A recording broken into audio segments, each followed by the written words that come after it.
Selamat siang Bapak Ibu, Assalamualaikum warahmatullahi wabarakatuh. Salam sejahtera untuk kita semua, salam sehat dari Medika Plaza.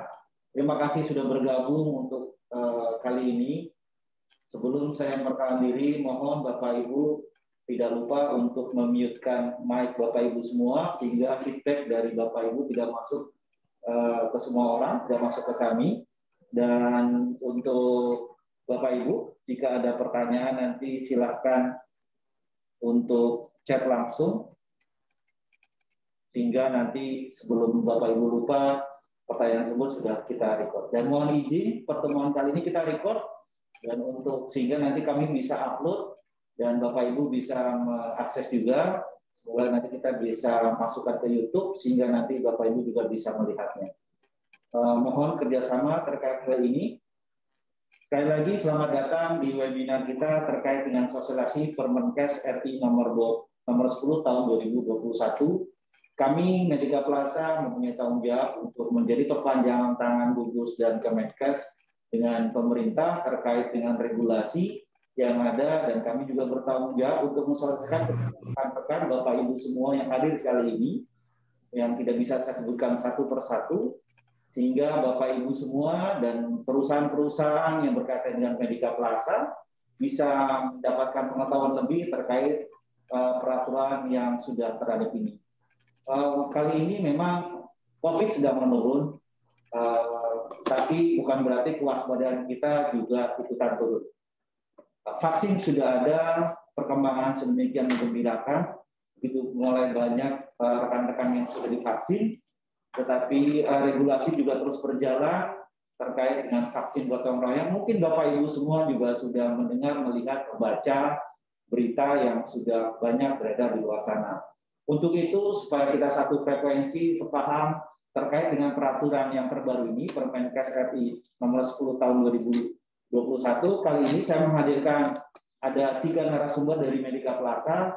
Ada Pak Hilmi, beliau adalah senior manager di Medical Center yang akan menjelaskan terkait dengan regulasi undang-undang ini. Kemudian ada Dr. Josephine, beliau adalah manajer klinik kami yang ada di BOP dan BTC, yang akan menjelaskan bagaimana secara teknis pelayanan medis yang terkait dengan peraturan undang-undang Permenkes RI nomor 10 ini. Dan ada Pak Sadik, direktur kami, yang akan menjelaskan bagaimana tata cara vaksin gotong royong ini berkaitan dengan Medika Plaza.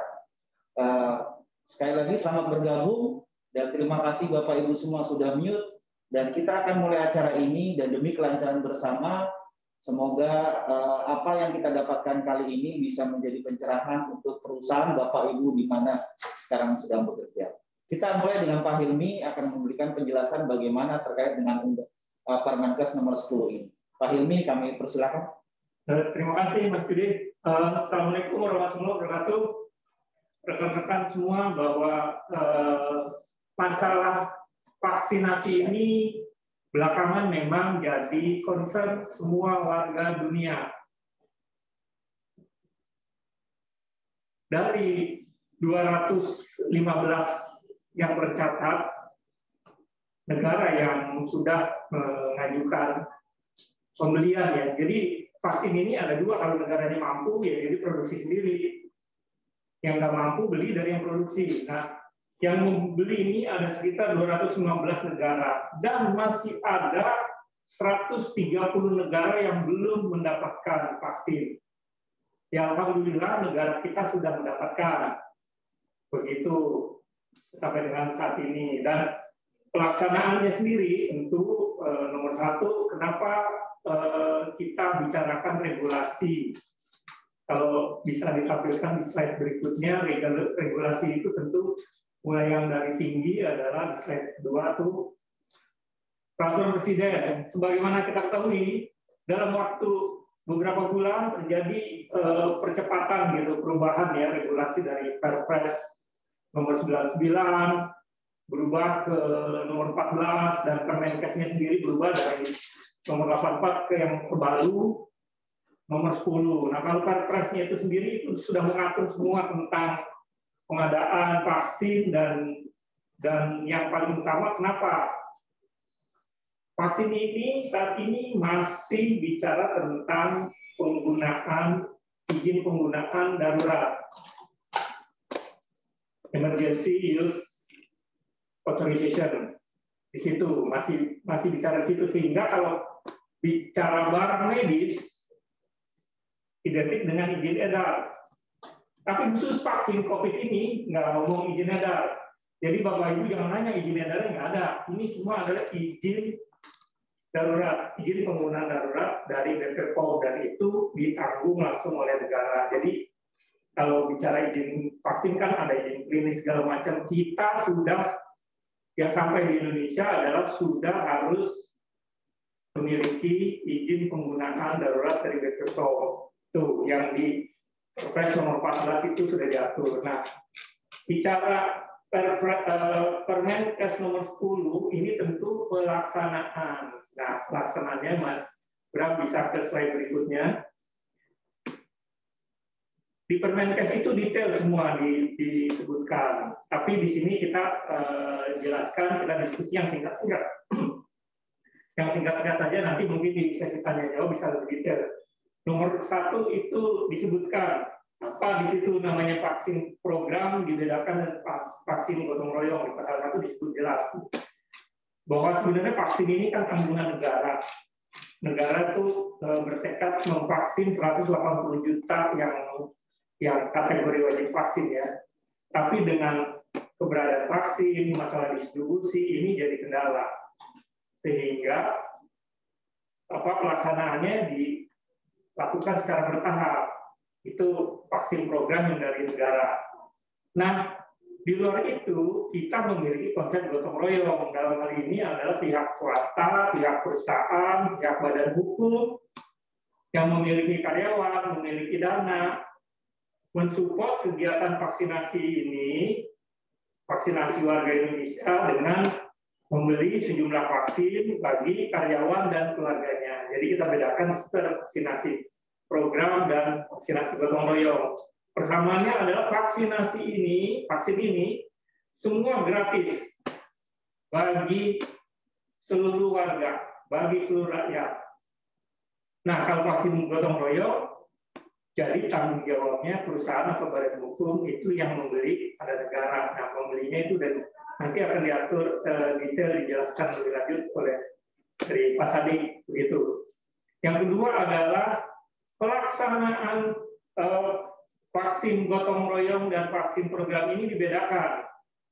Kalau vaksin pelaksanaan vaksin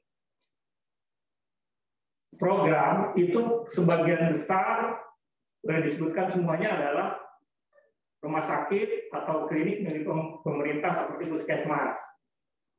Nah, kalau gotong royong ini adalah fasilitas kesehatan swasta di luar puskesmas atau rumah sakit RSUD tadi, dengan cara nomor 1 dia berizin, yang kedua tenaga medisnya dalam hal ini dokter maupun suster yang akan menyuntik itu sudah mendapatkan sertifikasi training vaksinator dari Dinas Kesehatan Wilayah setempat. Dalam hal ini kita Dr. Yosef ini salah satu yang sudah mendapatkan sertifikasi vaksinator. Dan tentu persyaratan lainnya adalah kerjasama perusahaan. Nah, semua data-data peserta vaksin ini harus melalui sistem informasi satu data vaksin. Makanya penggunaan aplikasi pelaksanaan itu di setiap fasilitas kesehatan dibukakanlah akun ini, akun BPJS vaksinasi. Karena ini datanya nanti semua masuk ke sini nih. Dan datanya apa yang unik, yang sama nih. Begitu, makanya vaksin ini. Kenapa? Karena vaksin ini dibatasi kasih waktu di atas 18 tahun ke atas. Itu semuanya udah punya nih. Nah, nik ini kan unik, makanya terdata di situ. Dan nanti ada pertanyaan nih, mungkin kenapa kalau saya mengajukan tadi harus melampirkan? Ya karena vaksin ini nomor 1 tadi gratis, kedua tidak diperjualbelikan, dan ketiga harus dilaporkan. Ketika kita membeli sejumlah vaksin, tentu sesuai dengan data yang kita berikan. Dan nanti pelaporan sejumlah yang sama yang kita lakukan. Dalam hal ini ya Pasienkes yang harus laporkan. Pelaksanaan itu melalui tadi itu aplikasi vaksinasi BPJS Care. Begitu. Dan disebutkan juga nih jenis vaksinnya. Jenis vaksinnya adalah jenis vaksin yang berbeda nih. Kalau vaksinasi program itu adalah kita pakai yang sudah jelas itu Sinovac kemarin, turunannya ada CoronaVac, ada Pfizer, di situ ada AstraZeneca. Nah, vaksin gotong royong ini hanya dibolehkan memakai 3 merek, Sinopharm, Moderna, dan Johnson & Johnson. Dan pengadaannya ya ini satu pintu lagi nih, ditunjuk nih di Permenkes itu atau keputusan Menteri Kesehatan itu ditentukan ditunjuk satu badan usaha milik negara sebagai distributornya. Nah nanti pembagiannya adalah berjenjang dari pemerintah pusat, dari Bio Farma dalam hal ini mendistribusikan kepada dinas provinsi, nanti dinas provinsi diberi lagi ke dinas kabupaten atau wali kota, dan dikirimkan kepada Pasienkes yang ditunjuk, yang sudah bekerja sama tadi. Begitu. Dan terakhir adalah detail tata laksana sebagaimana vaksinasi COVID ini. Pada prinsipnya mirip-mirip sama dengan vaksin lain, tapi bedanya adalah di sini COVID ini diwajibkan untuk menggunakan 4 slide, yaitu 4 titik, mulai dari daftar, anamnesa, penyuntikan, dan yang paling penting observasi. Nanti detail ini sudah dijelaskan oleh Dr. Yosephine. Tapi pada prinsipnya vaksin ini cepat. Makanya kalau kita lihat di video-video yang di WhatsApp group tuh di Amerika, vaksin di drive-thru itu waktunya singkat betul. Meja daftaran, anamnesia, dan penyuntikan itu relatif singkat sekali. Boleh saya katakan rata-rata mungkin 10 menit selesai. Tapi karena ini vaksin baru, perlu ada observasi. Begitu. Bahkan di Perpres nomor 14 tahun 2021 tadi, boleh dicatat atau dibaca itu pasal 12 A 13B itu jelas menyebutkan tentang adanya pengambil alihan tanggung jawab kalau ada bahasa ininya kejadian ikutan setelah vaksin yang dialami oleh pasien, tentu dengan proses pengaturan yang sesuai perundang-undangan. Begitu. Lanjut, Bram. Dan ini yang saya jelaskan tadi, vaksin-vaksin ini mungkin datanya dari sebelum hari ini ya. Tapi itu juga jenis dan merek vaksinnya sudah benar. Cuman persamaannya adalah semua sudah lewat izin penggunaan darurat. EUA-nya sudah mendapatkan izin dari BPOM, jadi sehingga kita sudah aman untuk menggunakan vaksinasi, dalam hal ini vaksinasi gotong royong.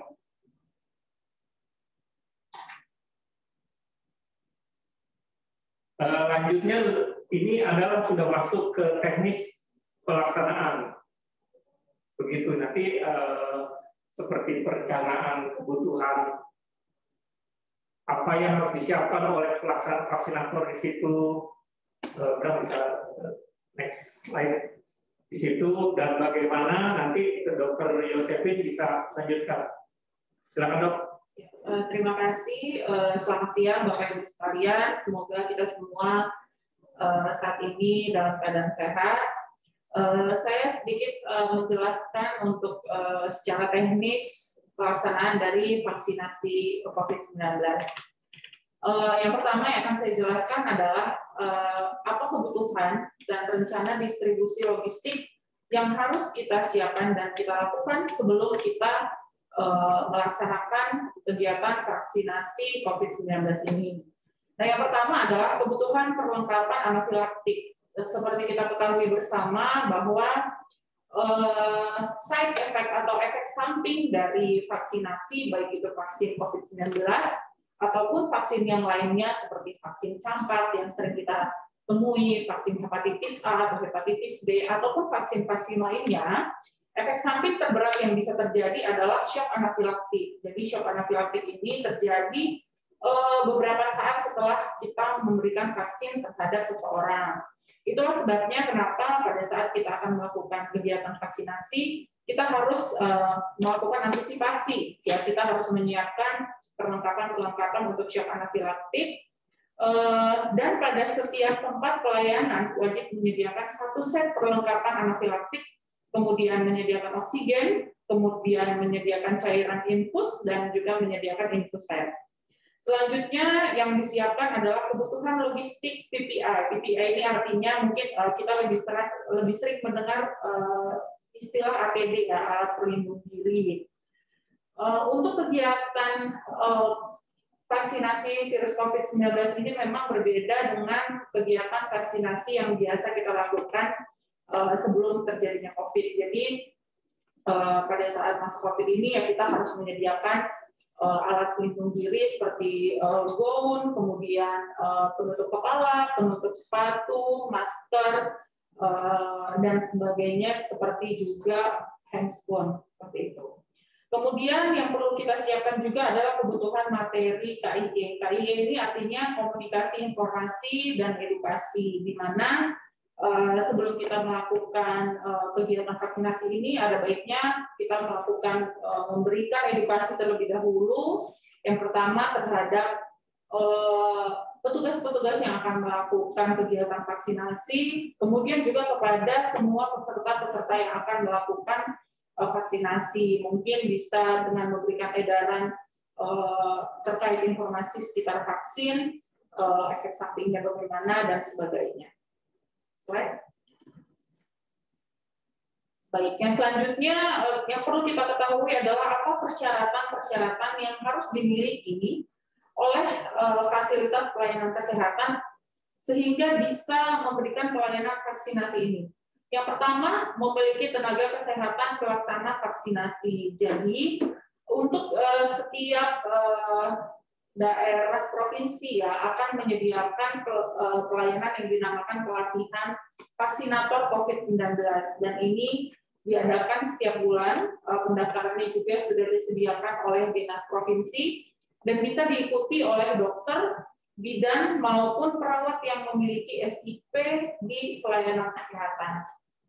Yang kedua, memiliki fasilitas penyimpanan vaksin sesuai dengan ketentuan perundang-undangan. Jadi fasilitas penyimpanan vaksin ini seperti freezer, kemudian ruangan yang memadai. Freezernya pun ini harus sesuai dengan jenis vaksinnya. Jadi ada vaksin yang memang harus disimpan pada suhu 2-8 derajat Celcius, atau ada juga vaksin yang sampai minus 80 derajat Celcius. Nah, ini tempat penyimpanannya ini harus memenuhi syarat untuk penyimpanan vaksinnya. Gitu. Jangan sampai vaksin minus 80 derajat Celcius kita simpan di freezer dengan suhu 2-8 derajat Celcius, karena itu akan merusak vaksinnya. Jadi vaksin apa yang kita gunakan, kita sediakan penyimpanan yang sesuai dengan vaksin yang kita gunakan.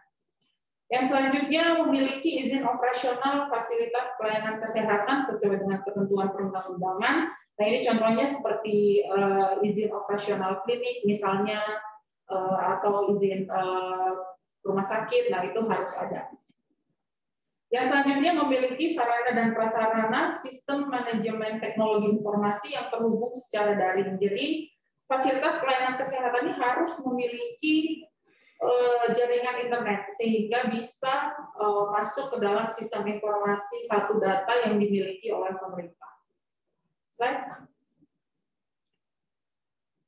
Yang selanjutnya yang perlu kita ketahui adalah bagaimana tempat atau ruang pelayanan untuk pemberian vaksinasi ini. Yang pertama, menggunakan ruang atau tempat yang cukup luas dengan sirkulasi udara yang baik ya. Jadi ini juga terkait pada pandemi COVID-19 di mana kita harus berada di ruangan dengan sirkulasi udara yang baik karena pasti kegiatan vaksinasi ini melibatkan banyak orang dan banyak pihak sehingga memerlukan ruangan yang memang sirkulasi yang baik supaya menurunkan tingkat penularan COVID.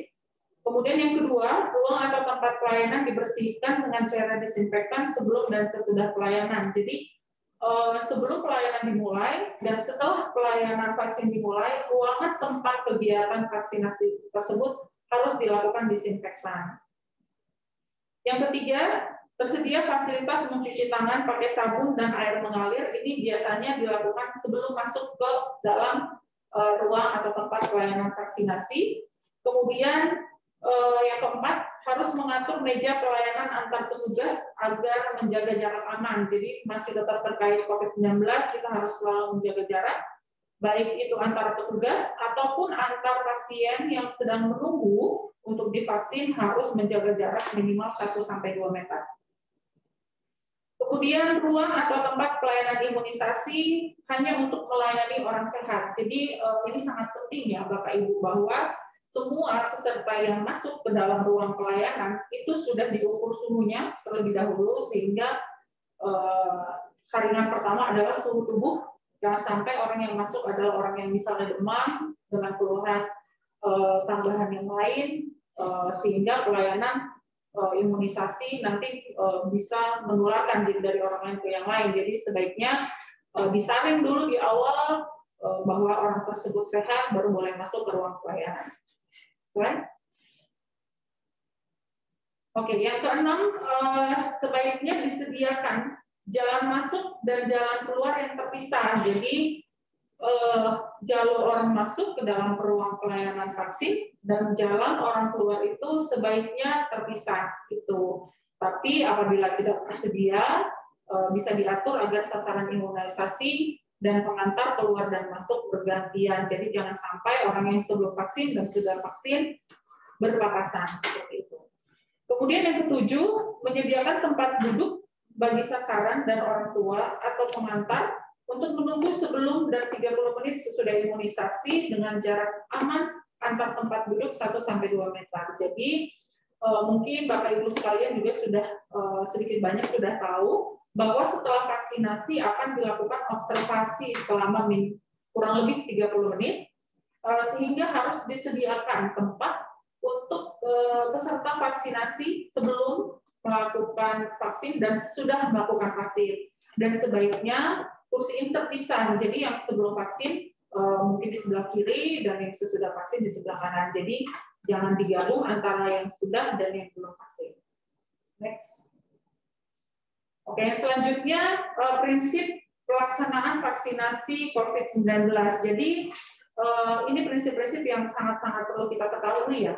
Yang boleh melakukan vaksinasi COVID-19 ini adalah dokter, perawat, atau bidan yang masih memiliki SIP di fasilitas pelayanan kesehatan, baik fasilitas kesehatan pemerintah maupun swasta yang menjadi pelayanan vaksinasi COVID-19.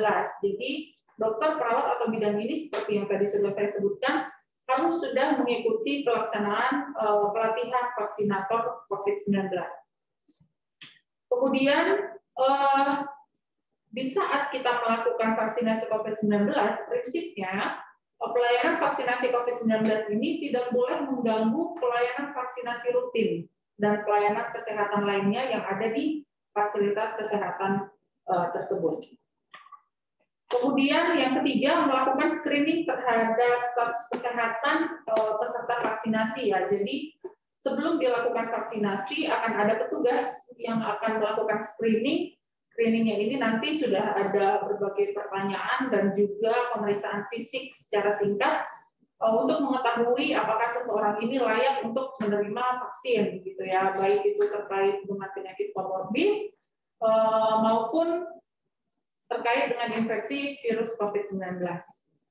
Kemudian menerapkan protokol kesehatan seperti tadi yang sudah saya sebutkan, mencuci tangan, menjaga jarak, dan memakai masker itu wajib dilakukan. Kemudian mengoptimalkan kegiatan surveillance COVID-19 termasuk pelaporannya. Jadi untuk setiap fasilitas pelayanan kesehatan yang melakukan vaksinasi COVID-19 ini harus selalu melaporkan hasil kegiatannya setiap hari kepada Dinas Kesehatan yang terkait dengan pelayanan kesehatannya. Next. Baik, seperti tadi sudah Pak Hilmi sudah menjelaskan sedikit ya tentang alur pelayanan imunisasi COVID-19. Jadi bisa kita sebutkan bahwa satu jalur pelayanan vaksinasi itu terdiri dari 4 meja. Meja yang pertama itu adalah meja pendaftaran, di mana pada meja pendaftaran ini petugas akan melakukan verifikasi terhadap data-data dari peserta vaksinasi. Dan yang paling sering dicek itu adalah NIK, nomor induk kepegawaian, dan juga nanti nomor telepon. Dan ini menggunakan informasi satu data yang dimiliki oleh pemerintah dinamakan PICAR. Kemudian setelah meja 1, pasien akan diarahkan untuk ke meja 2. Meja 2 ini adalah meja untuk screening. Jadi di sini dilakukan anamnesa singkat, ditanya-tanya ada sakit apa, keluhan apa, komorbidnya ada atau enggak. Kemudian juga dilakukan pemeriksaan suhu, kemudian dilakukan lagi pemeriksaan tensi atau tekanan darah dan juga pemeriksaan nadi. Setelah dari meja 1 lolos ke meja 2 dan dari meja 2 juga lolos ke meja 3, di meja 3 dilakukan pelaksanaan vaksinasinya, dilakukan injeksi secara intramuskular artinya diinjeksikan atau disuntikan ke otot. Kemudian setelah penyuntikan dilakukan, petugas harus memasukkan lagi nih nama vaksinnya, kode vaksinnya harus dimasukkan ke dalam aplikasi yang tadi kita sebutkan aplikasi satu data ini. Setelah dilakukan penyuntikan, maka selanjutnya peserta vaksin lanjut ke meja 4. Di meja 4 ini dilakukan pencatatan dan observasi. Jadi di meja 4 petugas mencatat hasil pelayanan vaksinasi ke dalam aplikasi tadi. Kemudian juga dilakukan observasi selama 30 menit. Jadi dalam waktu 30 menit ini nanti petugasnya akan menginformasikan kepada pesertanya jika ada keluhan, baik itu pusing atau lemas atau keluhan apapun, mual, sesak atau keluhan apapun harus segera dilaporkan seperti itu. Next.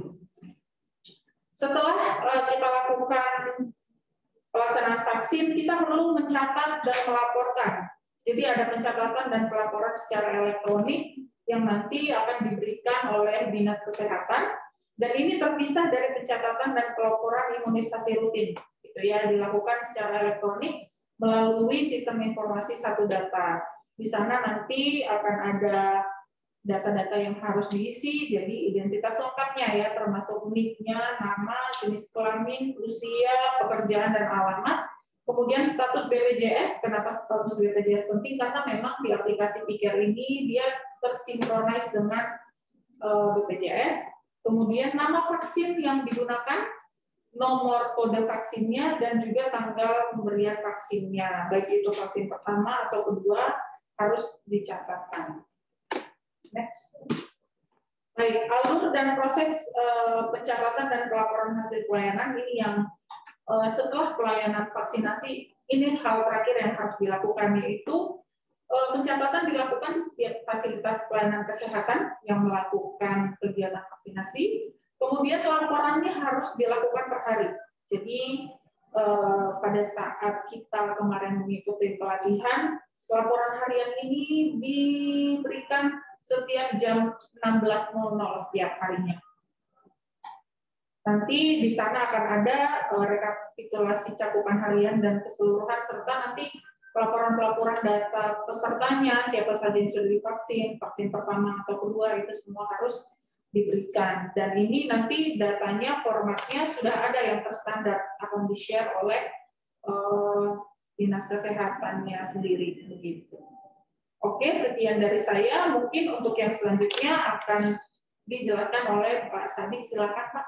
Oke, terima kasih Bapak Ibu. Mungkin saya mau flashback dulu. Jadi sebenarnya tadi proses-proses yang tadi adalah proses yang akan dilakukan oleh kami Medica Plaza sebagai vaksinator.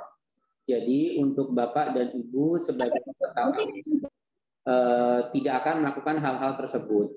Jadi di sini saya akan menerangkan bagaimana sih caranya Bapak Ibu melakukan pemesanan vaksin kepada Medica Plaza.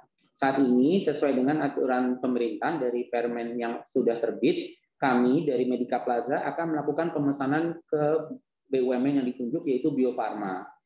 Saat ini sampai hari ini kami belum bisa mendapatkan harga untuk setiap vaksin tersebut. Jadinya mohon maaf, kami kalau ditanya harga, kami juga belum tahu Bu, Pak, harganya berapa.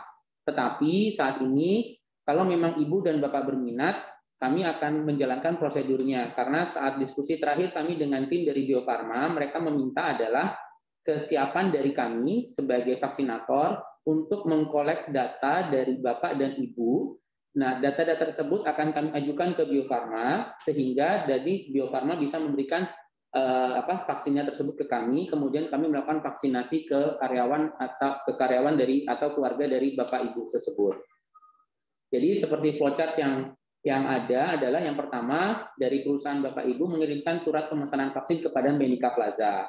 Kemudian dalam surat pesanan tersebut Bapak Ibu juga diminta mencantumkan nama peserta dari peserta yang akan diberikan vaksin. Dalam nama peserta tersebut kami membutuhkan data lengkap seperti nama, NIK, tanggal lahir, alamat email, dan nomor telepon. Nah, saat Bapak dan Ibu memberikan data tersebut ke kami juga meminta Bapak Ibu menandatangani surat kebenaran dan kerahasiaan data. Artinya, memang benar data tersebut diserahkan ke kami dan kami gunakan hanya untuk keperluan dari vaksin tersebut. Setelah data tersebut kami terima, maka kami akan melakukan pemesanan kepada Bio Farma sebagai BUMN yang ditunjuk. Nah, setelah data tersebut diterima, vaksinnya ada, kami dari Medica Plaza mempunyai sistem sendiri untuk melakukan notifikasi pengantrian dan penjadwalan vaksin. Jadi data tersebut akan kami upload ke dalam sistem kami, kemudian peserta akan menerima email yang mengharuskan peserta melakukan screening mandiri. Jadi dalam screening mandiri tersebut, peserta akan ada beberapa checklist yang peserta harus isi. Mungkin nanti Dr. Yosefin bisa jelaskan screening mandirinya apa saja. Nah, dari peserta yang bisa melakukan, peserta yang lolos untuk screening mandiri baru dilakukan penjadwalan vaksin. Seperti itu Bapak Ibu. Mungkin Dr. Yosefin bisa jelasin kira-kira screening mandirinya tuh apa aja sih pertanyaannya? Oke, jadi untuk screening mandirinya ini nanti di sana ada pertanyaan-pertanyaan yang akan diberikan terkait dengan gejala yang dialami saat ini dan juga kemungkinan adanya penyakit-penyakit komorbid yang dialami oleh seseorang. Gitu. Jadi yang pertama di sana di dalam screening tersebut akan ada nama pasti ya, jadi identitas seseorang. Kemudian di sana nanti ada juga tempat di mana penulisan tekanan darah. Jadi akan dilakukan pemeriksaan tekanan darah untuk setiap peserta dan di sini akan ada pemeriksaan tekanan darah ini. Maksimal tekanan darah yang bisa divaksin itu antara 180 sampai 110. Jadi jika di atas tersebut sudah tidak boleh divaksin. Nah, kemudian pertanyaan selanjutnya nanti akan ada untuk mengetahui apakah saat ini atau 3 bulan sebelum seseorang tersebut sedang terinfeksi virus COVID-19. Kemudian akan ada pertanyaan-pertanyaan apakah menderita darah tinggi atau penyakit autoimun atau penyakit dari paru-paru, kemudian penyakit diabetes dan sebagainya. Kira-kira untuk pertanyaannya garis besarnya seperti itu, jadi tidak terlalu rumit dan tidak terlalu banyak. Oke, jadi Bapak Ibu, saya lupa menambahkan bahwasannya untuk layanan vaksin di sini saat ini kami membuka layanannya ada di Jakarta, yaitu kami sedang mengusahakan untuk melakukan layanan vaksin center di Graha Mitra yang ada di Gatot Subroto Ibu Bapak. Jadi saat ini kami berusaha melakukan layanan tersebut di sana. Jadi nanti di sana kami berharap kapasitasnya bisa cukup besar, yaitu sekitar 300 sampai 500 orang vaksin per hari. Jadi harapannya nanti kita akan melakukan juga penjadwalan. Jadi misalnya karyawan Bapak Ibu bisa dijadwalkan misalnya jam 10, nanti ada yang datang jam 11, jam 12 seperti itu, sehingga karyawan juga lebih nyaman dan tidak ada pengantrian dan penumpukan pasien seperti itu. Mungkin dari saya itu saja. Saya kembalikan ke Mas Budi sebagai moderator. Kalau mau ada tanya jawab dipersilahkan. Oh iya Bapak Ibu, untuk selanjutnya sebagai kontak person dari Medica Plaza bisa menghubungi Bapak Bagi Prasetyo, ada email dan nomor telepon yang bisa dihubungi. Oke, silahkan Mas Budi. Terima kasih Pak Sadi, Pak Dr. Yu, dan Pak Hilmi terkait dengan sosialisasi nomor 10 tahun 2020, Peraturan Kementerian Kesehatan nomor 10 tahun 2021 dan untuk MV terkait dengan pelaksanaannya. Sudah begitu banyak pertanyaan, saya akan langsung mulai supaya kita lebih efektif. Mohon izin Bapak Ibu, nanti jika ada kesalahan penyebutan nama, kemudian Bapak Ibu mohon untuk saat ini bisa dicek, nanti ketika kita buka open mic kita akan infokan. Saya akan baca dari Pak Fatah. Mohon penjelasan untuk fasilitas pelayanan kesehatan pelaksanaan vaksinasi. Salah satunya adalah klinik swasta berizin. Berizin ini maksudnya telah memiliki SIOK atau perlu ada izin khusus untuk vaksin. Itu bisa dipahami atau cukup izin klinik. Oke. Dan yang kedua, memiliki tenaga medis yang ada di klinik tersebut memiliki sertifikasi vaksinator yang sudah dilaksanakan oleh Dinas Kesehatan setempat. Itu dua itu. Oke. Jadi cukup jelas Pak ya. Semoga menjawab. Kita langsung beralih ke pertanyaan kedua dari Bapak Putra Dian. Apakah MP merupakan badan usaha yang ditunjuk pemerintah dalam pendistribusian pelaksanaan vaksin gotong royong ini? Mohon penjelasan peran MP dalam hal purchasing vaksin gotong royong. Oke, jadi Bapak Ibu, saat ini kami akan melakukan pembelian vaksin lewat Medica Plaza. Lewat Bio Farma. Tetapi kami adalah vaksinator yang sudah mempunyai izin dan mempunyai tenaga medis yang sudah tersertifikasi untuk melakukan vaksin. Jadi nanti Bapak Ibu bisa melakukan penyuntikan vaksin lewat Medica Plaza seperti itu. Ya, jadi cukup jelas ya, kita jadi izin dan Bapak Ibu bisa. Sebagai tambahan juga bahwa Medica Plaza itu juga sudah memiliki izin vaksinasi internasional yang dari KKP. Jadi internasional ICP itu yang kalau ibu bapak ibu tahu kalau mau vaksin meningitis kuku kuning, nah itu Medica Plaza juga sudah memiliki itu sebelumnya. Jadi izin menerbitkan izin melakukan pelaksanaan vaksin internasional. Nah COVID ini ke depan memang belum ada regulasinya.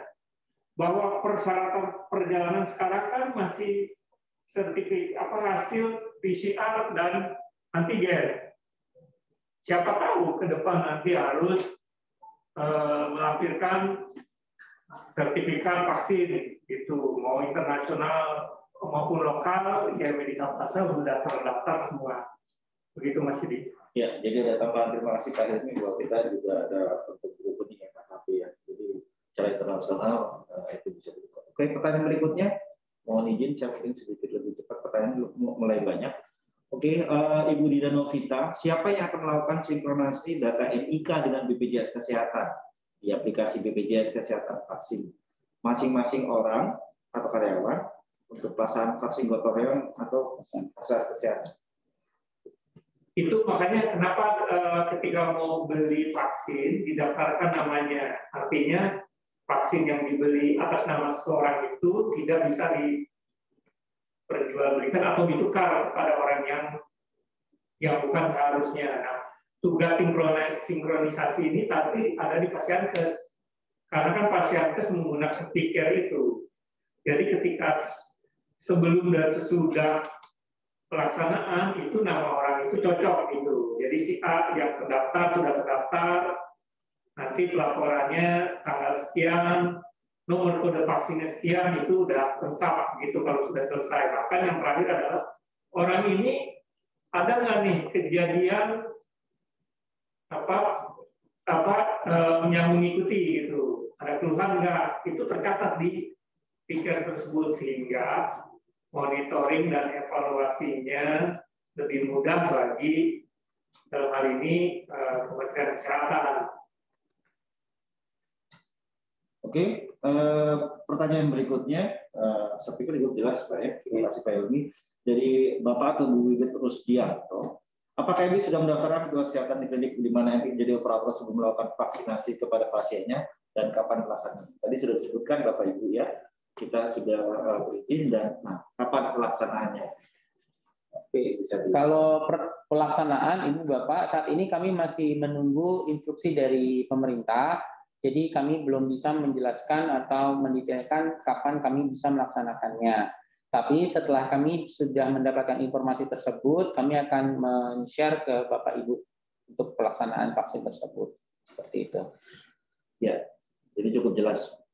Dari pertanyaan berikutnya dari Ibu Oktasari Dia Anggreni, apakah perusahaan yang berpartisipasi dalam vaksin mandiri diperbolehkan untuk membeli jenis vaksin? Tadi ada 3 yang disebutkan. Apakah boleh milih? Boleh. Boleh ya, cukup jelas. Harga 3 jenis vaksin gotong royong dari Bu Luciana Simanjuntak tadi sudah disebutkan belum ada. Jadi nanti kita akan updatekan karena memang belum dikeluarkan. Kemudian dari Ibu Dina lagi, Novita, apakah ada sektor tertentu yang diutamakan menjadi prioritas vaksin gotong royong? Saat ini belum ada kejelasan dari pemerintah sektor mana yang menjadi prioritas untuk vaksin gotong royong. Jadi artinya bebas Ibu Bapak. Seperti itu. Oke, ini Bapak atau Ibu Dian Putra kembali. Apakah surat pemesanan ini bersifat mengikat? Artinya kalau sudah mendaftar, sudah nggak mundur gitu Pak? Kami berharap ini adalah pesanan mengikat Ibu Bapak karena pesanan ini akan kami teruskan ke Bio Farma sebagai agen yang ditunjuk. Artinya kami juga berharap komitmen Bapak Ibu setelah nanti vaksinnya ada, Bapak Ibu juga bisa melakukan pembeliannya dari kami juga seperti itu. Karena kami nggak mungkin kami pesan barang, kemudian Bapak Ibu akhirnya nggak mengambil barang ini. Karena kita kan pembelian vaksin ini juga di tracing, Bu. Artinya kami harus mempertanggungjawabkan pemesanan ini, penggunaan dari pemesanan ini. Seperti itu. Bapak Saiful Anwar, apakah MP bisa melayani vaksinasi di luar Jawa, di Pulau Kalimantan? Bisa. Tentu berkoordinasi dengan Dinas Kesehatan wilayah setempat. Ya, disebutkan dalam peraturan Permenkes juga memang harus koordinasi dinas setempat ya. Jadi Bapak Ibu kita bisa mengatakan di luar Pulau Jawa hanya kita memang perlu koordinasi terlebih lanjut. Oke, dari Ibu Loriti Novianti, apakah surat pemesanan ini bersifat mengikat? Tadi sudah jawab. Bagaimana jika batal karena sudah mendapatkan vaksin dari pemerintah karena masuk prioritas? Saya pikir mungkin Bapak Ibu harus mendata dulu karyawannya, betul ya, betul. Sehingga ketika daftar komitmen itu bisa menjadi kerjasama antara LP dan pihak Bapak Ibu semua. Kemudian dari Ibu Dona Kasini, format data yang diminta oleh LP bisa di-share ya nanti? Nanti setelah ini Ibu Bapak kami akan share format data, kemudian draft non-closure agreement serta draft surat pemesanan. Sebenarnya kami berharap dalam hari Kamis kami bisa mendapatkan data-data tersebut sehingga kami bisa mengkompil dan melakukan pengiriman surat dan surat pemesanan ke Bio Farma di hari Jumat, Bu Bapak. Itu saja. Oke, kita lanjut dengan pertanyaan Bapak Nur Jatun Eko Trisno, apakah yang bisa melakukan vaksinasi seluruh Indonesia? Ya, tadi sudah dikatakan ya. Nanti kita akan kerjasama dengan pihak terkait, terutama dengan pemerintah. Kemudian dari Ibu Theodora Yosefin, asesmen apakah tidak ada slide-nya untuk dilakukan mandiri? Nanti akan kami share, Bu. Nanti setelah kami mendapatkan lebih detail mengenai juknis pelaksanaannya, kita akan sharing lagi. Kita akan sharing session mengenai bagaimana sih cara melakukan pengisian kuesionernya, kemudian apa yang harus dijawab, serta konsekuensi dari pengisian tersebut. Seperti itu. Ya, ini pertanyaan juga melanjut ke pertanyaan dari Ibu Luciana Simanjuntak dan Bapak Atta. Screening mandiri maksudnya adalah kuesioner. Betul. Kemudian untuk screening mandiri khusus bagi ex penyintas COVID-19 dengan sedang berat, apa seharusnya untuk dapat vaksin COVID-19? Penyintas untuk penyintas bisa mendapatkan vaksin setelah 3 bulan dinyatakan negatif dari terinfeksi virus COVID-19. Oke. Jadi terjawab jelas Pak ya. Kemudian dari Bapak Ibu Adian lagi, WHO tidak menyebutkan batas tekanan darah sebagai kriteria eksklusif vaksin COVID-19. Apa referensi yang digunakan MPI untuk kriteria eksklusif? Saat ini Ibu Bapak kami tidak ada kriteria eksklusif. Saat ini kami mengikuti aturan yang ditunjuk pemerintah seperti itu saja Bu. Jadi Bapak Wisnu Damayanti Yusuf di Jakarta lokasi di mana? Di Geraha Mitra Ibu Bapak di Jalan Gatot Subroto di samping Hotel Kartika Chandra. Cukup jelas dan mudah untuk diakses. Vaksin yang dipakai vaksin apa saja? Tadi sudah disebutkan ya, ada Sinovac, Moderna, dan Johnson & Johnson. Kemudian jika ada mungkin pasti akan diinfokan melalui pemerintah. Pastinya. Kita akan bisa regulasi dari pemerintah ya. Ya, pastinya. Mau penduk aja? Nah, kita ini ada 25 masih banyak pertanyaan. Saya akan mencoba untuk jawab ini, tapi nanti jika kita perlukan untuk setelah selesai ini kita bisa open mic dengan Bapak Ibu semua. Semoga Bapak Ibu semua tidak keberatan sekali. Oke, saya akan jawab pertanyaan yang sudah ditulis Bapak Ibu semua. Dari Theodor Yosefin lagi, dibukanya apakah hanya untuk perusahaan saja atau dibuka secara umum? Perusahaan saja. Oke. Karena ini individu penerima vaksin tidak wajib, bahkan bukan tidak wajib, tidak boleh bayar. Yang bayar perusahaannya. Ya, jadi jelas, jadi perusahaan. Oke, Bapak David Jetro Kusumo, kalau KTP saya luar Jakarta, tetapi status saya sekarang sebagai staf di perusahaan saya sebagai sekarang di mana posisinya di Jakarta. Tadi sudah disebutkan dari Subroto dan di Gedung Mitra. Wisnu Damayanti Yusuf, Bapak atau Ibu, mohon izin. Jika ada kesalahan pada data NIK, namun sudah didaftarkan oleh perusahaan, apakah bisa dilayani perubahan data di tempat? Jadi ketika isi salah, kemudian mereka datang, apakah bisa dikoreksi? Yang ini kami belum bisa jawab, Bu Bapak. Ini mungkin belum bisa jawab. Kami mohon maaf, karena teknisnya kami belum dapat penjelasan, tapi sih kami berharap data yang Ibu Bapak berikan ada data yang paling update sehingga kesalahan-kesalahan ini bisa dihindari. Oke.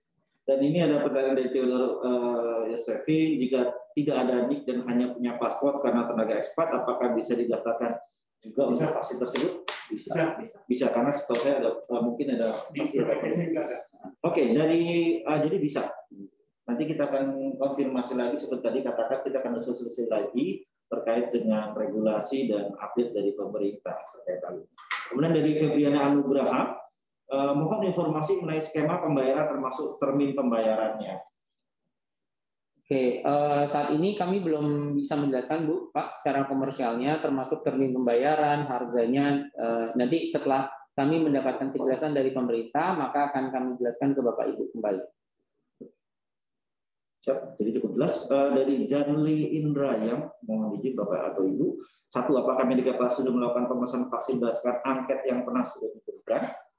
Dua, berapa lama pemesanan vaksin? Tiga, jika kantor kami ada di Makassar, bagaimana proses dari pemberian vaksinnya? Oke, jadi Ibu Bapak, karena Permenkes ini baru keluar tanggal 25, sehingga kita harus melakukan pemesanan ulang ke Bio Farma sesuai dengan aturan yang ada, yang pertama. Yang kedua, pemesanannya sendiri berapa lama?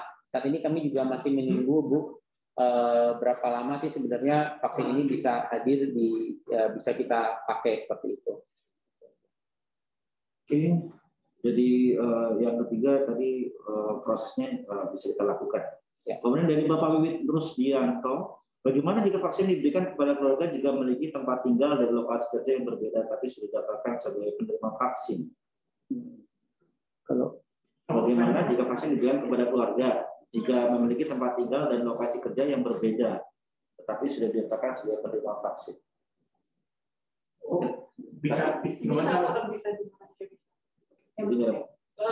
mana saja bisa, Bu. Yang penting nanti pada saat dilihat di akun pikirnya dengan konfirmasi NIK-nya, jika ada bisa langsung divaksin. Oke. Berikutnya Bapak Herwan Sumartono, apakah bisa perusahaan mengadakan vaksin sendiri di Bio Farma dan kemudian menunjuk MP sebagai vaksinator saja? Kami tidak mengetahui Bu Bapak kalau Bapak Ibu bisa langsung melakukan pembelian ke Bio Farma, tetapi untuk pembelian alat kesehatan biasanya Bapak Ibu akan diminta untuk izin dan serta kemampuan untuk misalnya melakukan penyimpanan rantai cold chain dan lain-lain. Jadi saya nggak tahu apakah Bio Farma melakukan penjualan ini secara bebas atau tidak. Bapak Ibnu Hedi Laksono, apakah keluarga karyawan bisa ikut didaftarkan oleh perusahaan tempat bekerja? Bisa selama didaftarkan. Kemudian saya lewati dari Bapak Ibnu Hedi Lianto lagi, apakah vaksin bisa dilakukan di luar Jakarta? Jadi bisa Pak ya? Bisa, tadi sudah dijawab. Kemudian Lauri Novianti, apakah bisa mendaftarkan untuk vaksinasi pada karyawan WNA? Tadi sudah. Ya. 10. Kemudian dari Theodore Josephine kembali, apakah jika tidak punya BPJS Kesehatan artinya tidak bisa didaftarkan untuk vaksin? Apakah jika tidak punya BPJS Kesehatan artinya tidak bisa didaftarkan untuk vaksin? Tetap bisa dilakukan. Nanti kan data yang dari perusahaan kan akan data update-nya kan akan tetap diupload ke Pikir. Kira-kira nanti simpelnya seperti itu. Jadi tetap bisa dilakukan. Oke. Tadi ada beberapa pertanyaan dari Jimit, dari Ibu Ratna Yunita, kemudian Devi Apito, itu juga sudah terjawab ya sebelum Ibu Devi mau disampaikan. Kemudian dari pertanyaan berikutnya, Bapak Frans Junaidi, pertanyaan untuk dari Dr. MP, apa kita sudah tahu berapa lama kekuatan lama proteksi vaksin COVID yang pemerintah dapat? Apa diulang setiap 1 tahun, 2 tahun, atau sekali seumur hidup? Iya, jadi untuk ini Pak, dari WHO juga belum ada menyebutkan bahwa vaksin ini akan tahan dalam waktu 3 bulan, 6 bulan, atau setahun. Mungkin kita menunggu lagi sedikit lagi untuk penelitiannya, apakah kita butuh pengulangan untuk vaksinasi COVID-19 ini, dan pengulangannya akan dilakukan berapa lama. Mungkin kita akan menunggu, ya mudah-mudahan tahun ini sudah ada regulasinya. Itu, tapi untuk saat ini belum ada. Pertanyaan berikutnya dari Ibu Didi Mega Lestari, PT Samudra Indonesia. Apakah ada informasi kisaran harga untuk vaksin mandiri? Tadi sudah disebutkan ya, kita belum dapat dari Bio Farma dan pemerintah.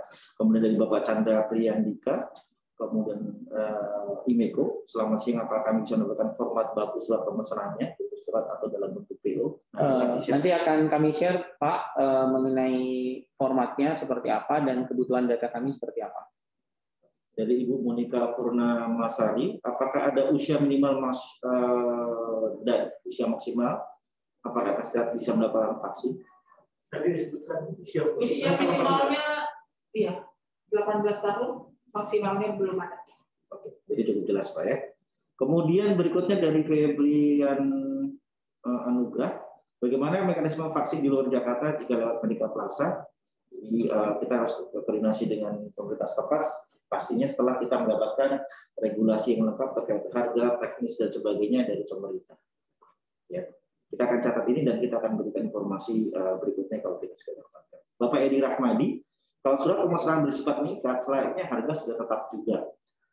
Betul Pak, memang selayaknya seperti itu, tetapi mohon maaf kami dari Medika Plaza juga belum bisa menetapkan berapa harganya, karena dari Bio Farma sendiri mereka juga bisa mengeluarkan harganya berapa seperti itu.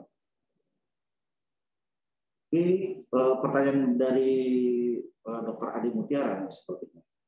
Nah, pertama, apakah pemesanan vaksin harus satu perusahaan atau boleh hanya beberapa segmen saja, misalnya hanya departemen tertentu? Kemudian yang kedua, apa yang bisa menjamin bahwa pesanan dari klien akan didapatkan oleh MP dan perusahaan tersebut tidak pesan sama sekali, yang penting dapat duluan? Oke. Jadi dok, kalau untuk segmentasi itu diperbolehkan, kami menyerahkan kebijakan tersebut terhadap kebijakan perusahaan. Kalau jaminannya didapatkan oleh NP, yang penting dapat duluan, ya kami berusaha first in first serve dok. Jadi kami berharap nanti dalam perusahaan yang memesan lebih dahulu, kami akan alokasikan pemesanannya lebih dahulu seperti itu. Jadi cukup jelas dok ya. Kemudian Bapak atau Ibu Mulia dari Tunas Group, jika surat pemesanan mengikat, maka informasi harga sebaiknya lebih awal karena menyangkut persetujuan manajemen perusahaan masing-masing. Betul, kita akan menginformasikan lebih segera jika memang sudah dapat harga Pak ya. Betul. Pastinya. Kemudian dari Ibu atau Ibu Theodora Yosefin lagi, saat ini ketentuan pemerintah bahwa yang positif setelah masa isolasi sudah mendapatkan surat bebas pemantauan, tidak perlu swab PCR. Apakah artinya sebelum vaksin dia harus swab PCR? Tidak harus. Jadi tidak diharuskan adanya pemeriksaan baik itu swab antigen, baik itu PCR, baik itu rapid antibody sebelum vaksin. Jadi cukup hanya mengisi kuesioner aja sebelum vaksin. Itu sudah cukup. Pertanyaan berikutnya dari Bapak Nurjatun Eko Trisno, mohon info apakah ini kolektif dengan Kadin? Tidak, Bu, Bapak. Kami terpisah karena kami mengikuti aturan Permenkes yang ada, yaitu kami direct langsung ke Bio Farma. Dari Bapak Afri Ronaldi Suparman, Assalamualaikum warahmatullahi wabarakatuh.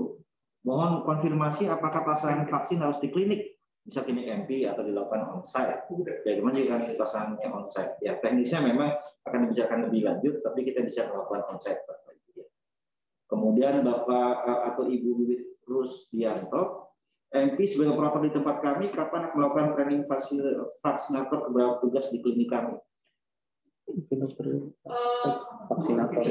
Jadi kalau untuk training vaksinator ini Bu, itu dilakukan oleh Puskesda ya, oleh pemerintah provinsi. Jadi oleh Dinas Kesehatan Provinsi yang akan melakukan kegiatan pelatihan ini. Jadi bukan Medika Plaza. Medika Plaza mungkin hanya bisa memberikan sosialisasi gitu ya, atau webinar singkat tentang vaksinasi, tapi untuk melakukan pelatihannya bukan kami, tapi Puskesda.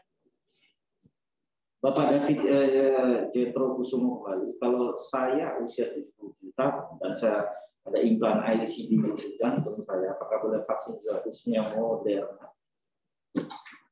Jadi begini Pak, untuk penyakit jantung yang sudah lebih dari 2 tahun itu boleh, dan terkontrol itu boleh.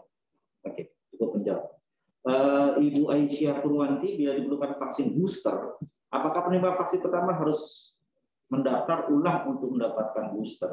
Oke. Jadi pendaftaran ini akan menjadi satu set vaksin Ibu Ais.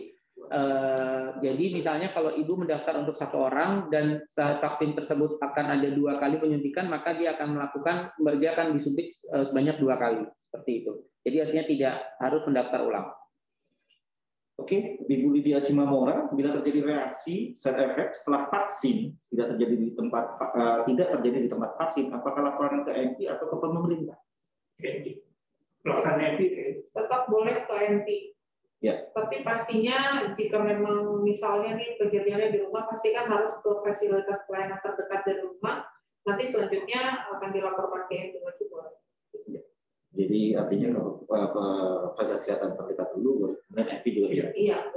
Supaya lebih cepat. Oke, dari Bapak Hendra Sofyan, minimum maksimum order per company berapa? Ya Pak Sadi. Oke, saat ini Dr. Hendra, kami belum ada minimum order. Jadi artinya kalau Dr. Hendra ingin order untuk seluruh tim dari CSTS, kami akan mencoba melakukan fulfillment terhadap order tersebut. Dan perusahaan yang memesan, apakah ada minimum ordernya? Tadi nggak ada ya Pak, nggak ada minimumnya. Pertanyaan di chat sudah terjawab semua. Jadi mohon jika Bapak Ibu akan open mic, mohon berikan ikon hands up untuk melakukan pertanyaan baru kemudian open mic. Dan saya akan persilakan menyebutkan nama dan mohon izin kalau nanti sistemnya acak ya. Silakan kalau Bapak Ibu akan bertanya, silakan berikan tanda pertanyaan, bertanya. Oke, sebelum ada yang bertanya, ada pertanyaan lewat chat kembali dari pertanyaan dari Bapak Frank Jakarta. Tadi dikatakan yang membutuhkan informasi pendaftar pada hari Kamis ini. Lalu kemudian akan mengajukan ke Bio Farma. Apakah yang menunggu kuota tertentu sebelum memproses ke Bio Farma? Jadi begini Pak, saat kami melakukan pemesanan ke Bio Farma, kami harus mencantumkan nama pasien yang akan dilakukan vaksin, sehingga kami tidak dianggap sebagai broker. Jadi memang seperti itu aturannya. Jadi kenapa kami meminta dicantumkan detail dari pasien yang akan menerima vaksin tersebut. Jadi kami nggak mau Medica Plaza dianggap broker, anggaplah kita ngorder 100.000 terus ditanya ini buat siapa aja, kita nggak bisa ngejelasin. Jadi kalau misalnya kami bilang nanti Bapak Ibu misalnya PTA ada minta 100, PTB 200, PTC 1000 seperti itu, maka data tersebut akan kami berikan ke Bio Farma bahwasanya memang benar vaksin tersebut sudah dipesan oleh perusahaan Bapak Ibu dengan detail peserta yang terlampir. Oke, jadi cukup jelas Pak ya. Oke, ada pertanyaan, saya minta open mic Ibu Theodora Sepin, setelah itu Bapak Ugit Kusdianto mohon izin untuk Bapak Ibu di luar yang tadi saya sebutkan untuk tetap untuk mic-nya. Silakan Ibu. Silakan. Oke, selamat siang. Terima kasih. Saya mau menanyakan terkait submit data ya. Terus terang Bank Permata itu sudah propose ke beberapa tempat. Kita mau melihat sebenarnya siapa sih yang cepat untuk melakukan vaksinasi ini. Cuma yang kita bingung kan kita disuruh kasih data di hari Kamis, sementara kita sendiri nggak tahu harganya berapa dan jadwalnya seperti apa. Jadi kalau belum clear sih kita kayaknya nggak bisa kasih dulu datanya, karena ini kan terkait biaya ya. Estimasi kalau seandainya ternyata biayanya satu kali suntik 1 juta lah anggap, untuk 2 kali suntik maksudnya. Itu misalnya kita karyawannya ada 20.000 aja itu udah 20 miliar, jadi harganya juga nggak main-main gitu loh. Nah bisa nggak maksud saya, kapan kepastian dari Medica Plaza memberikan kepada kami sebenarnya bagaimana sih steppingnya, kemudian harganya berapa, sehingga kami harus minta dulu nih proposal mau approve pada BOD kami, baru kita bisa kasih submit data gitu. Itu sih dari saya, karena ini kita juga request ke Kadin, kita request juga ke Medica Plaza, dan di berbagai titik kita baru kasih angka, tapi kita belum kan orang-orangnya. Kalau ini kan sifatnya mengikat nih. Tadi secara company ya. Kebetulan saya soalnya sebagai PIC gugus tugas yang untuk mengurus data vaksin ini. Baik. Oke Ibu, izin menjawab. Jadi perkomunikasi kami terakhir dengan tim dari Bio Farma di hari Jumat sampai Jumat kemarin mereka belum bisa menjelaskan berapa sih harganya. Tetapi yang bisa diberikan ke kami adalah jika memang ada perusahaan dari partner dari Medica Plaza berminat, silahkan diajukan datanya seperti itu. Jadi mohon maaf, bukannya kami nggak mau memberikan harganya, bukan kami nggak mau menjelaskan vaksinnya detailnya sampai sedetail mungkin, tapi ini adalah informasi yang saat ini yang masih kami punya, Bu. Jadi kami mau cuma sharing informasi, kira-kira ini informasi ini yang kami punya. Dari Bio Farma meminta kalau memang dari klien dari Medica Plaza menginginkan pemesanan, silakan ajukan pemesanan seperti itu. Jadi kami juga mengerti Ibu, saat Ibu mengajukan pemesanan, pastikan Ibu ditanya berapa sih cost-nya dan lain-lain. Tapi balik lagi, tadi jawaban dari tim dari Bio Farma adalah mereka saat ini belum bisa mengeluarkan harga karena belum ada keputusan seperti itu. Oke, berarti kalau gitu Bank Permata nunggu kejelasan dulu aja ya Pak ya, bukan kita mundur tapi kita mau clear dulu. Karena Baik. Kita ini kalau kasih data, apalagi sudah mengikat, kita belum ada budgetnya itu Pak. Baik Ibu, apa-apa. Terima kasih. Terima kasih Ibu. Dari Bank Permata. Bapak Wiwit, silakan Pak Wiwit. Boleh open mic. Oke, selamat siang Bapak dan Ibu-Ibu. Ya. Oke, saya hanya mempertegas 3 pertanyaan saya yang tadi di awal ya. Yang pertama, kebetulan di tempat saya bekerja itu operatornya adalah Medica Plaza. Dan kebetulan juga tim petugas kesehatan di sini belum mendapatkan vaksin. Jadi kalau misalnya kemarin-kemarin kan banyak vaksin yang udah keluar untuk petugas kesehatan ya, namun di kami belum. Nah, ini rencananya kapan akan dilakukan untuk petugas kesehatan yang operator yang di tempat kami. Itu yang pertama.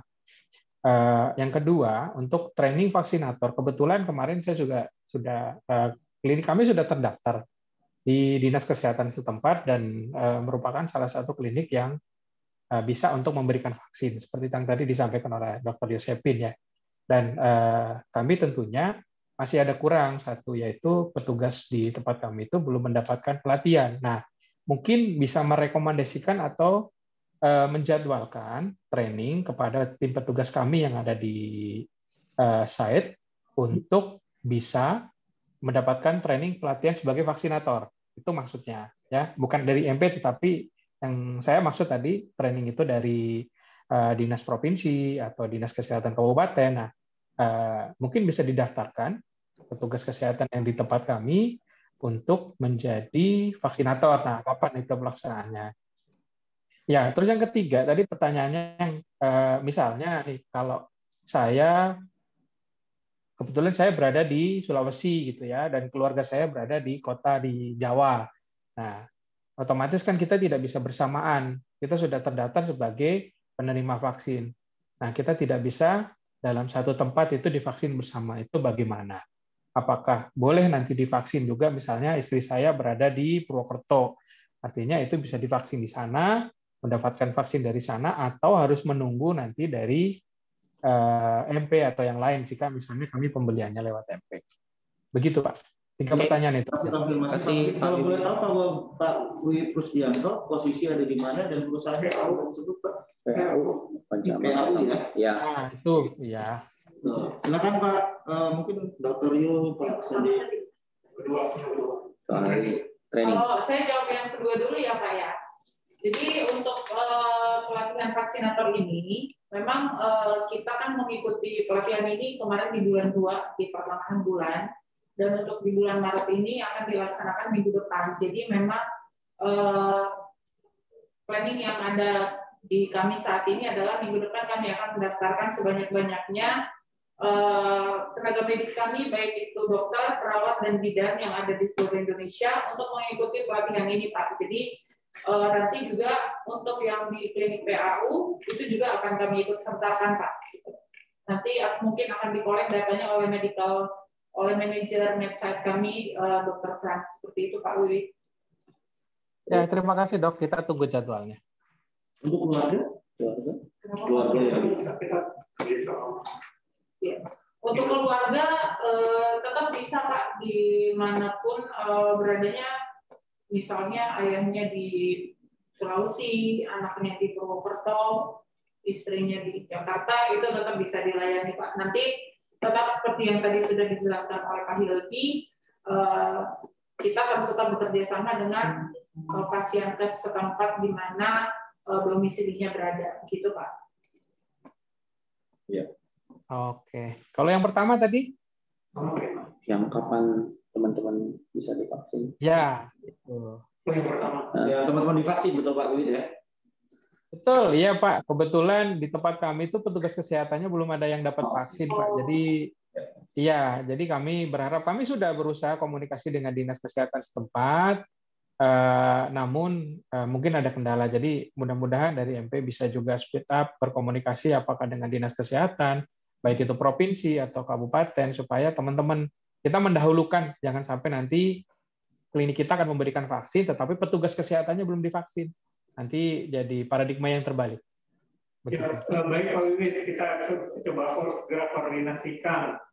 Kalaupun sekarang memang tahap baru per hari ini, tahap 1 untuk nakes itu masing-masing puskesmas kecamatan di wilayah di seluruh Indonesia itu sudah dibuka kembali.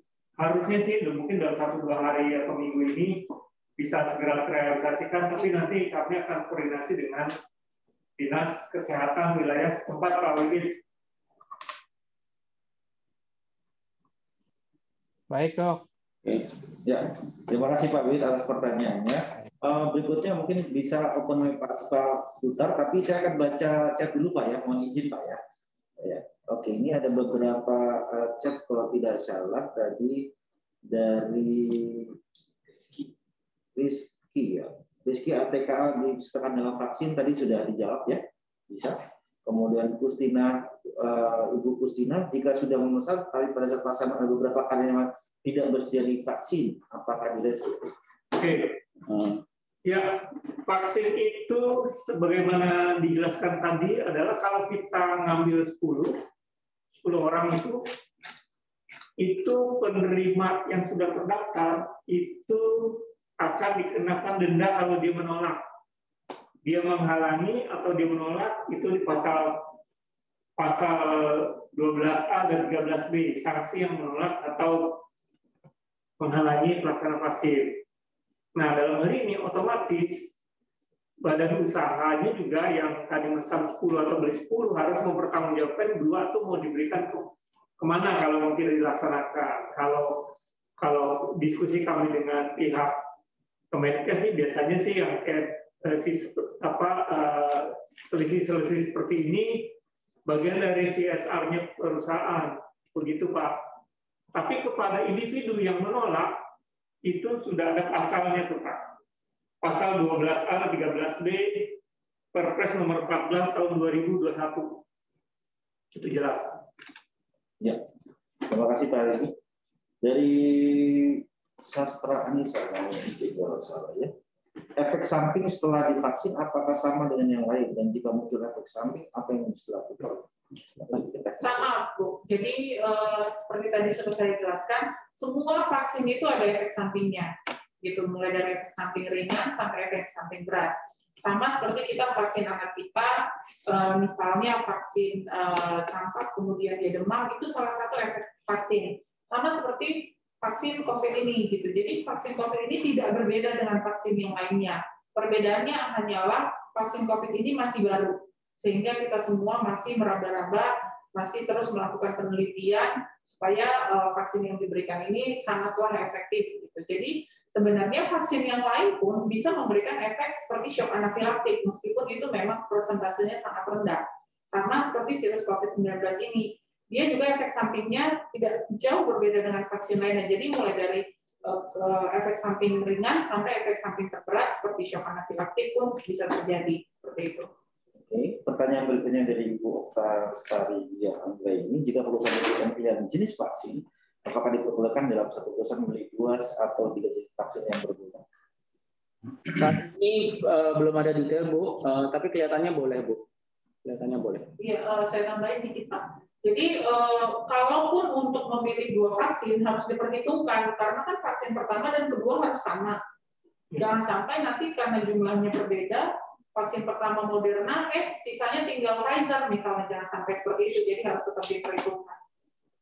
Oke, pertanyaan dari Dona Kasini, Ibu atau Bapak mungkin, apa?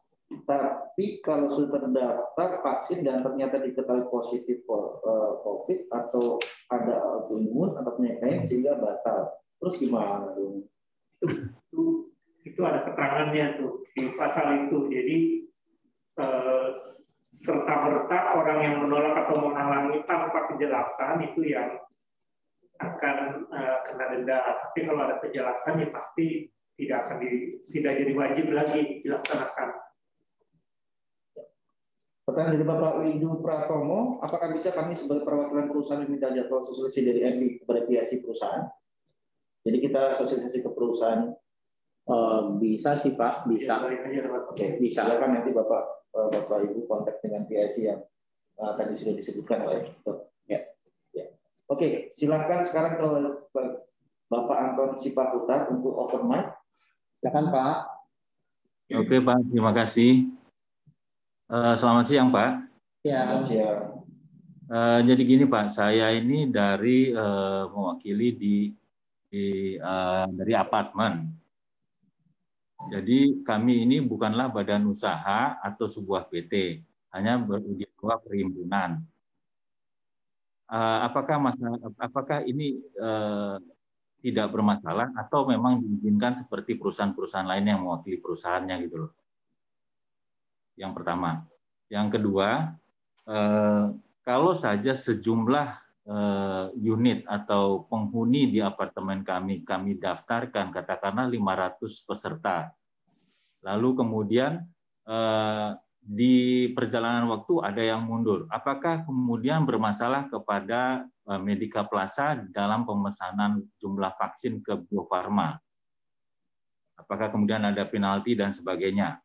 Karena hal itu bisa saja terjadi mundur di perjalanan waktu, berhubung harganya juga kami belum tahu. Mungkin saja terlalu mahal atau ada pertimbangan-pertimbangan lain sehingga dia mundur, Pak. Yang ketiga adalah apakah penentuan harga vaksin ini nanti di beberapa tempat berbeda harganya atau memang pemerintah sudah menentukan satu harga untuk setiap vaksinator atau penyedia vaksin tersebut. Demikian Pak, terima kasih. Terima kasih Pak Anton atas pertanyaannya. Pertanyaan pertama terkait dengan perhimpunan buat perusahaan. Saat ini belum ada perhimpunan, belum ada aturannya Pak, jadi kami belum bisa menjawab ini boleh atau tidak. Oke, nomor 2 untuk 500 peserta, kemudian dia batal karena ada perkembangan, apakah ada penalti untuk nanti terkait dengan hal ini, terkait dengan pemesanan itu.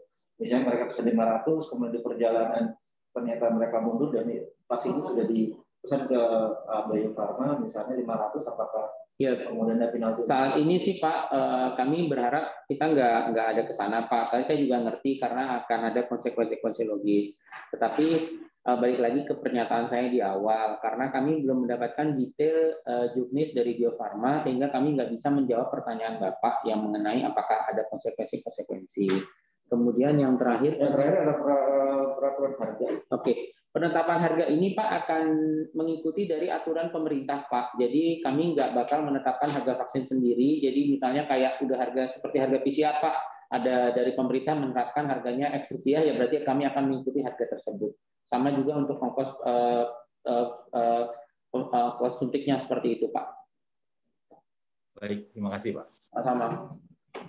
Terima kasih Pak Anton. Dan ini ada satu pertanyaan terakhir dari untuk perusahaan Bapak ini kembali.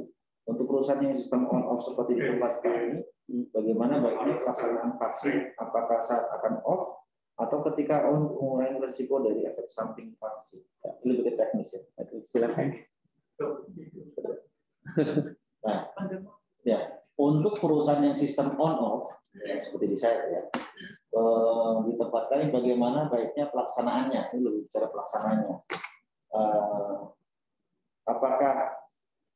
Apakah saat off atau ketika on untuk mengurangi risiko dari efek samping vaksin? Tergantung ya, maksudnya karyawan on off-nya itu berapa orang, ya kan? Kalau mau dibuatkan pada saat off saja, pasti waktu yang dibutuhkan untuk melakukan vaksin kan lebih panjang.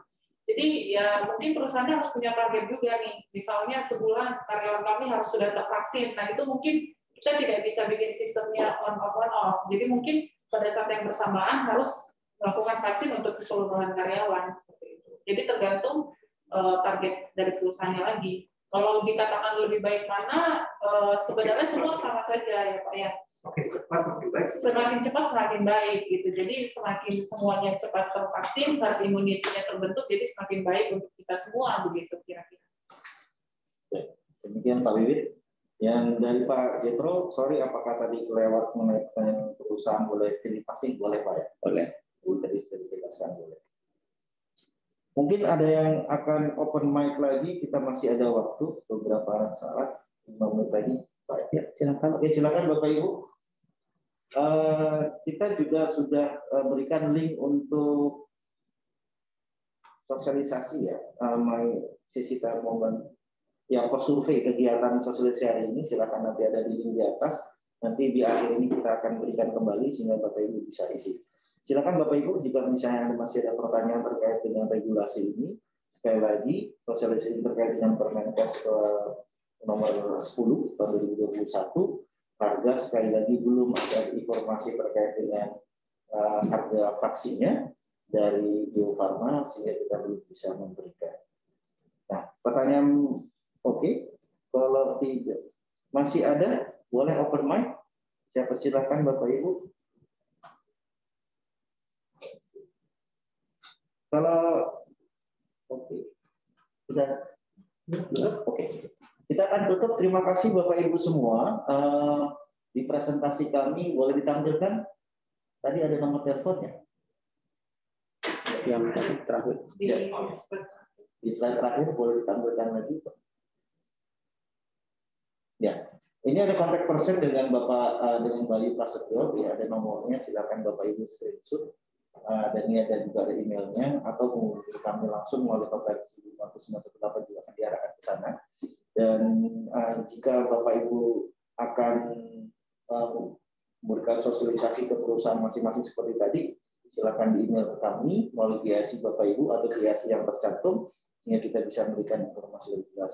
Seperti ini kami akan berikan update terkait dengan sosialisasi ini, terkait harga dan dokumen-dokumen apa yang harus diisi dan sebagainya, sehingga kita bisa memberikan informasi yang lebih lengkap dibanding hari ini. Kita akan update itu kepada Bapak Ibu semua dan kita akan kontak dengan Bapak Ibu semua. Dan slide ini boleh di-share? Silakan di-share. Ya, boleh di-share. Slide-nya kita akan share Bapak Ibu ya. Nanti kami juga akan mengirimkan ke alamat email yang Bapak Ibu gunakan untuk melakukan pendaftaran. Jadi harusnya kami bisa Bapak Ibu bisa dapat materi ini, tidak masalah. Ya, terima kasih. Semoga sharing kali ini berguna. Sekali lagi kita akan memberikan update kembali ketika kita sudah dapat informasi yang jauh lebih lengkap dibanding hari ini. Sekali lagi Bapak Ibu, kami dari PT Medical Kartika Bina Merdeka Taman Medika Plaza mengucapkan terima kasih atas partisipasi Bapak Ibu semua. Salam sehat dari Medika Plaza, salam sehat untuk keluarga Bapak Ibu semua. Semoga kita selalu sehat selalu selama masa pandemi ini, dan jangan lupa untuk protokol kesehatan tetap dikedepankan. Terima kasih. Selamat siang, salam sehat, dan sampai ketemu. Terima kasih Bapak Ibu semua. Terima kasih. Boleh silakan open mic di Pramaya. Terima kasih. Terima kasih Pak. Terima kasih Pak. Terima kasih. Terima kasih. Terima kasih.